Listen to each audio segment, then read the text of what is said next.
السلام عليكم. أعوذ بالله من الشيطان الرجيم. بسم الله الرحمن الرحيم. الصلاة والسلام على رسول الله وعلى آله وصحبه أجمعين. رب اشرح لي صدري ويسر لي أمري واحلل عقدة من لساني يفقهوا قولي. How many minutes do I have? How many minutes do I have? A bit less than 20. Okay, well, less than 20. So I got to talk to you about what is love in a bit less than 20. So this is a big topic. I'm gonna do my best, and I'm just gonna do this. This is a huge conversation, and it's a very, very important conversation. Like I truly believe that there isn't a more important conversation, and that's a big statement. I do not believe that there is a more important conversation than this conversation, which is, what is love? And I'm going to tell you why I believe this is such an important conversation. In fact, the most important conversation we can have as human beings. And that is because the way that our Creator designed us is that our greatest and most powerful motivator is love.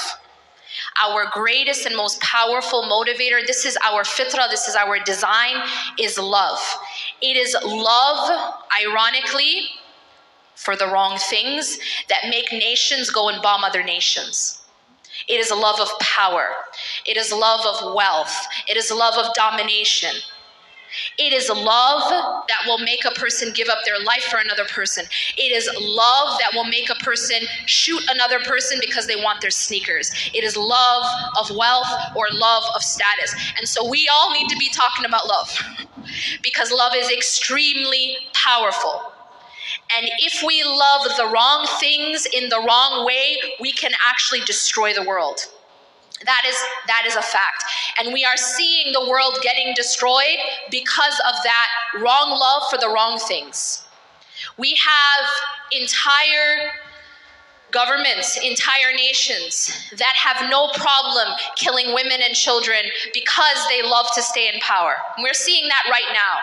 So talking about love, this isn't a small topic. This isn't like we're just sitting here talking about rom-coms.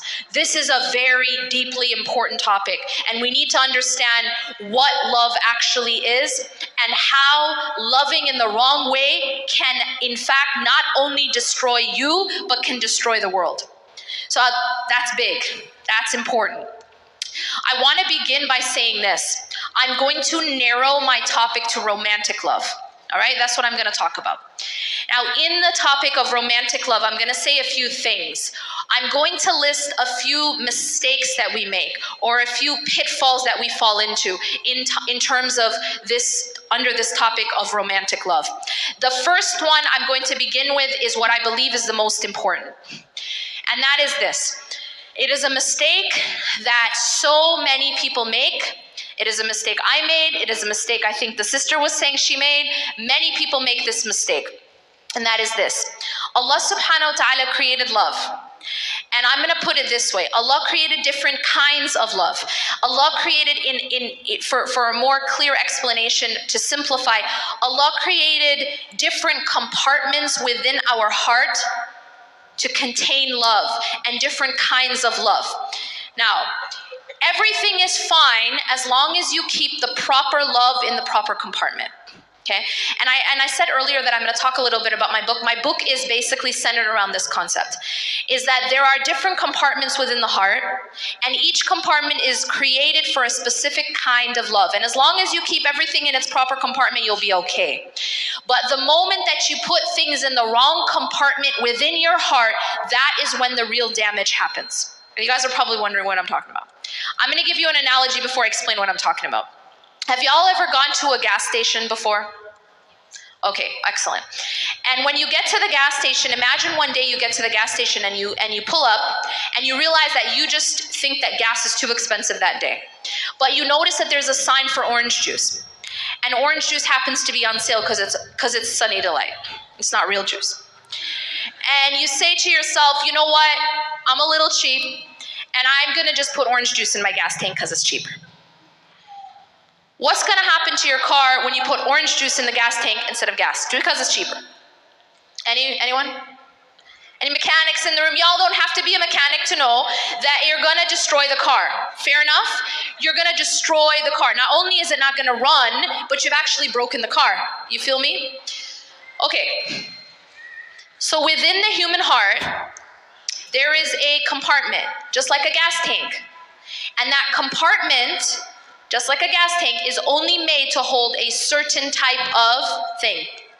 A gas tank is only created to be able to handle gas, filling it up. But if you put orange juice in that gas tank, you destroy the gas tank and you destroy the entire car. Now, what does that have to do with the human heart? See, there's this part in the heart, and I will call this the lub of the heart. It is the very most central, most inner part of the heart. This isn't normal love.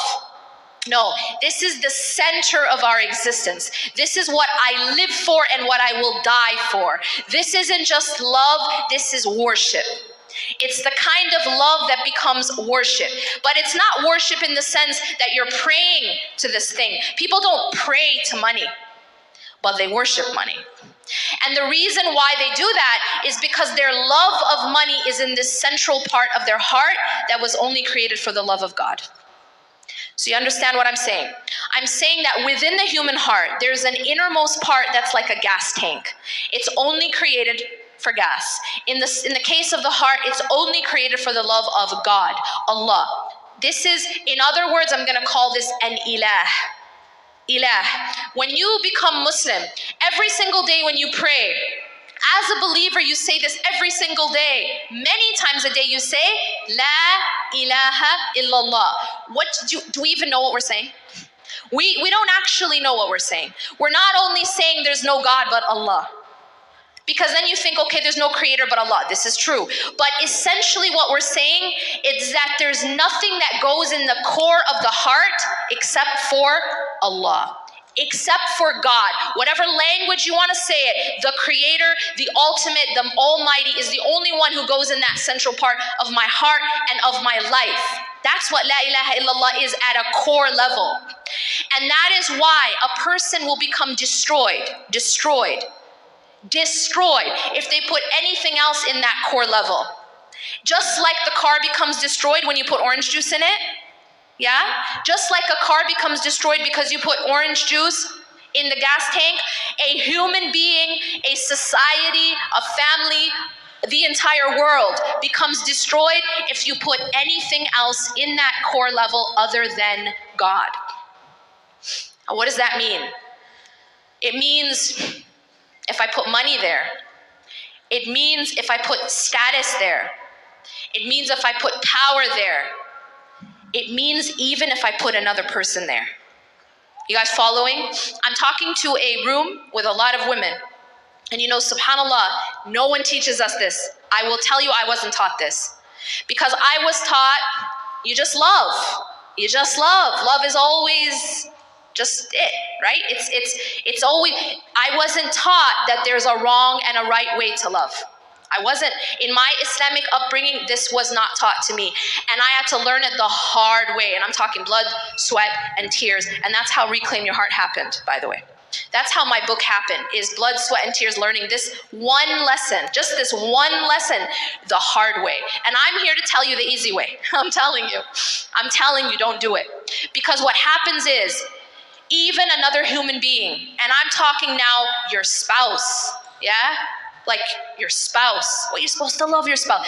But if you put your spouse in that centralmost part of the heart that's saved for Allah, and I'll give you examples, you will actually be destroyed. And when I say you'll be destroyed, I mean that you will endure a lot of pain. I'll just put it that way. You will endure a lot of pain, and you actually cause a lot of pain. Because Allah did not create the human heart to have the capacity to even contain anything else in that central part of your heart. It's like taking something other than Allah and making it an ilah. Believe me, an ilah is not just a stone idol. An ilah is not just a stone idol that you pray to. An ilah is essentially at its root, if you study the term, if you study the root of the word ilah, you see that it is anything that you put at the center of your existence. It becomes that which dictates every single thing you do or don't do. It dictates why you live, why you die. It dictates how you act and how you don't act. An ilah is a master. An ilah is a master. And the problem is, this is a lesson you'll always have to remember. Whatever you love most in life is your master.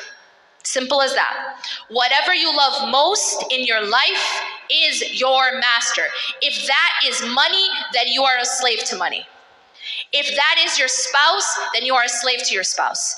If it is your children, and now I'm talking about something that's just like blows your mind as a woman, especially as a mother and as a father.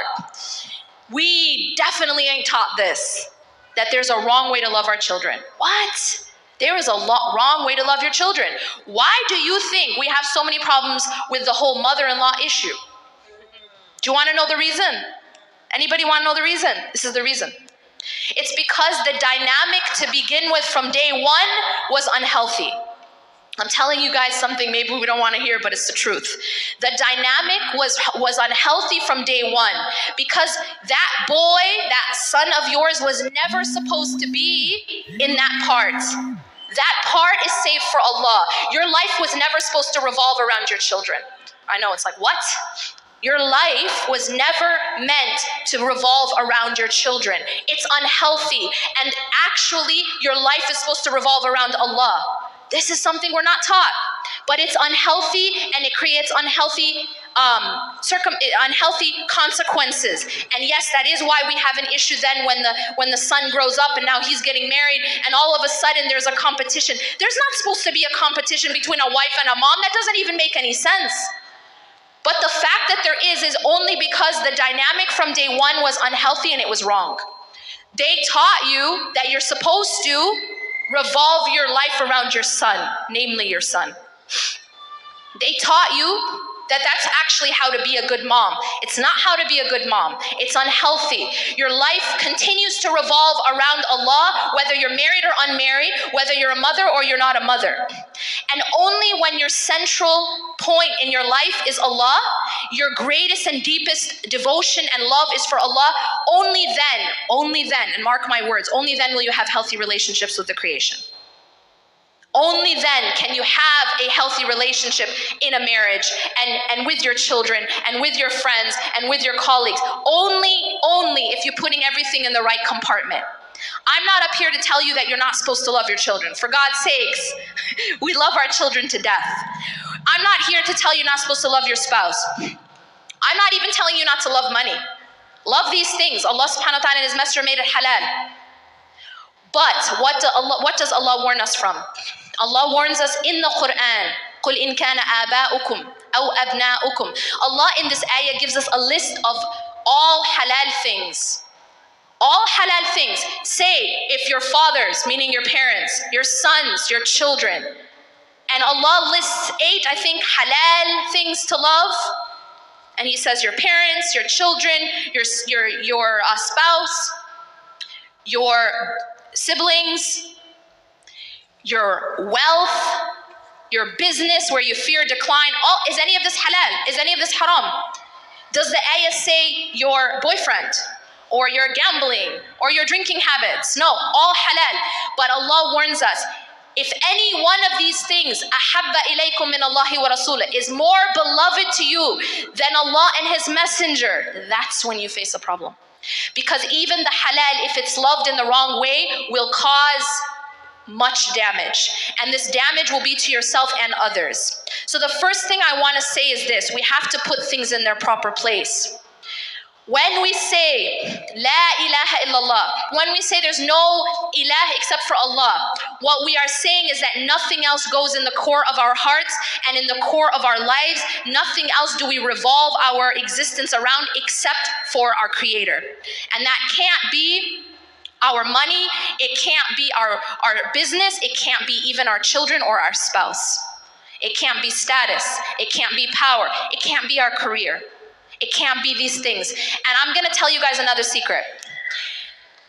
Remember how I told you about orange juice in the gas tank, right? How do you know? How do you know that you're loving something in the wrong way? I'm going to give you a very easy way to know. it's gonna hurt like heck. It's not gonna feel good. It's not gonna feel right because the car knows that you just put orange juice inside of the gas tank. The car feels it. It doesn't run right. It actually ain't gonna run. It's not gonna run at all. So the way that you and I will know that we have things in the wrong compartment is that we become tormented by that which we put at the center where only Allah should be. Is that making sense? If that is your business, you will not sleep because of always your worry about your business. If it's your career, you won't be sleeping. You'll need to start taking pills to just calm yourself down. Because you put, and that's a sign, it's because you put it in the wrong compartment.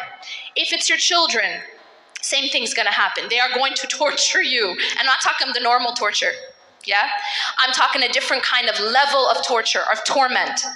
If it's your spouse, even your spouse, you'll know because you'll feel it. You'll feel that pain. And that's Allah subhanahu wa ta'ala showing us we need to move things around. We need to put Allah back at the center. You know, when I mentioned this whole thing about us mothers, when we raise our children, and if we have that dynamic incorrectly, what happens when they get older is it's kind of like, well, I did tawaf around this boy my entire life, and now you think you're going to come and take him away? Right? Fair enough. You weren't supposed to be doing tawaf around him ever. Like that, this concept that your life begins and ends at your son was never healthy. No, that's not what it means to be a good mom. What it means to be a good mother is you have Allah at the center, and then you love your children, and then you love your spouse, and then you love everyone else, but Allah's at the center. You don't put Allah aside. You don't put Salah aside because you got soccer practice. You feel me? Oh, but I have to take my kid to XYZ, every kind of activity in the universe, but I'm missing my Salah. That means my priorities are off. Or I gotta cook this, so I'm missing Salah. That means that my priorities are off. And you're gonna find this. If someone that you love doesn't like your hijab, doesn't like it, doesn't look nice, someone you wanna marry, right? Or someone that you're already married to doesn't like your hijab, well, now it's a question, what's at the center, right? Because you're being actually told to choose. We have to make sure that we have the right thing at the center. If it is not Allah and His Messenger,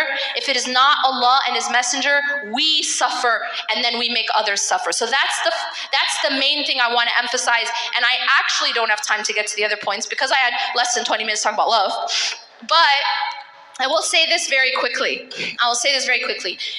I do go into more detail about all this in my book, but something else I want to say quickly, and I won't have much time to emphasize it. Some other pitfalls we fall into when it comes to romantic love.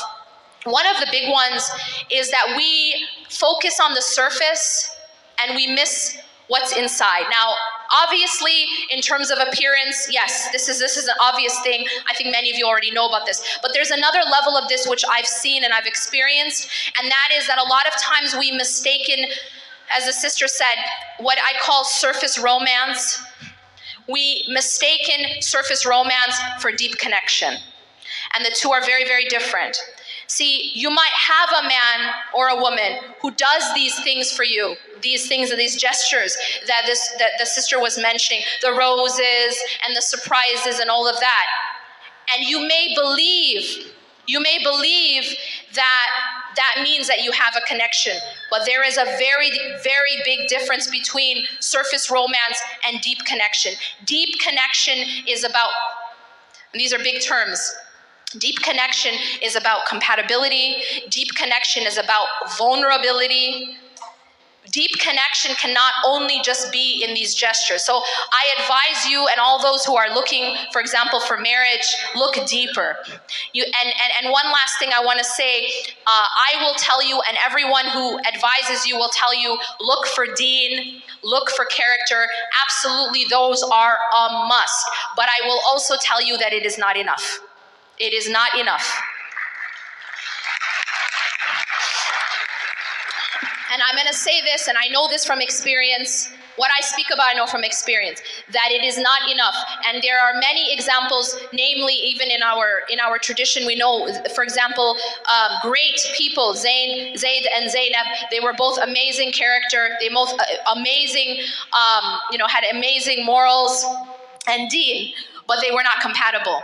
They were not compatible, and so they actually got divorced. And so what I want to say to you is that, yes, you look for deen, yes, you look for character, but it is necessary, but not sufficient. It is not sufficient. You have to, and I cannot emphasize this enough, you have to look for compatibility. You have to look for compatibility. And I'm not just talking about surface compatibility. I'm not just talking about, I'm from Egypt, he's from Egypt, and so we're compatible. Right? That's not what I'm talking about. I'm talking about a deeper level of compatibility, and that's again a whole other discussion. أقول قولي هذا واستغفر الله لي ولكم إنه غفور رحيم سبحانك اللهم وبحمدك أشهد أن لا إله إلا أنت أستغفرك وأتوب إليك.